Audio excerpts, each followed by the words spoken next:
இப்போ டெய்லி நம்ம ஒரு 4 பல் பூண்டு எடுத்துக்கிட்டோம் அப்படின்னா என்னென்ன நம்ம உடம்புல மாற்றங்கள் வருதுன்னு நீங்கள் தெரிஞ்சுக்கோங்க. பூண்டு வந்துட்டு ஊறுகாய் போட்டு சாப்பிட்றதோ குழம்புல போட்டு சாப்பிட்றதோ பத்தாது. அதே மாதிரி பூண்டு எப்போவுமே வெறும் வயிற்றில் சாப்பிடக்கூடாது. நிறைய பேர் பார்த்தோன்னா பூண்டு வந்துட்டு வெறும் வயிற்றில் சாப்பிடும்போது என்ன ஆகுது அப்படி அசிடிட்டி மாதிரி பிரச்சனைகள் வருது. ஸோ எப்போவுமே பூண்டு வந்துட்டு வெறும் வயிற்றில் சாப்பிடக்கூடாது. ஒரு மிட் மீல்ஸில் சாப்பிடணும். அதாவது ஒரு 11 மணி இல்லை 4 மணி அந்த டைமில் சாப்பிடணும். பூண்டை எப்போவுமே நல்லா சதைச்சிட்டு நீங்கள் சாலடில் சாப்பிட்லாம். அதாவது கொஞ்சம் தக்காளி சின்ன வெங்காயம் போட்டு அதோட 4-5 பல் பூண்டு போட்டுட்டு நல்லா சதைச்சு பூண்டு எடுக்கிறது தான் நல்லது.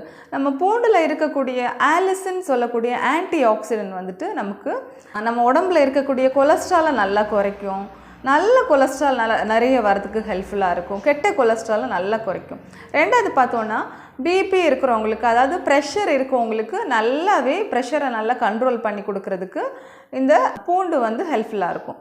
மூணாவது பார்த்தோன்னா இப்போ குழாயில் அடைப்பு வருது, அந்த வரக்கூடிய அந்த டெண்டன்சியை நல்லா குறைக்கும் இந்த பூண்டு. பிளட் வெசல் டிசீஸ் இதை நல்லா கம்மி பண்ணி கொடுக்கும். அதே மாதிரி அடிக்கடி எனக்கு நோய்கள் வருது, எனக்கு சீக்கிரத்தில் நோய்கள் வருதுன்னு சொல்கிறவங்களுக்கும் பூண்டு நம்ம ரெகுலராக ஒரு 10 நாள் எடுத்தீங்கன்னாலே உங்களுக்கு ரிசல்ட் தெரியும். இந்த அடிக்கடி நோய்கள் வர்றது கம்மியாகிறது நல்லா நீங்கள் பார்க்கலாம்.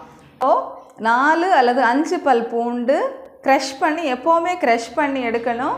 ஒரு கண்டினியூஸாக ஒரு 10 நாள் எடுத்துகிட்டு நீங்களே உங்கள் உடம்புல வித்தியாசத்தை நீங்கள் பார்க்கலாம். வீடியோ வந்து உங்களுக்கு யூஸ்ஃபுல்லாக இருந்துச்சு அப்படின்னா ஷேர் பண்ண மறக்காதுங்க. ரொம்ப நன்றி.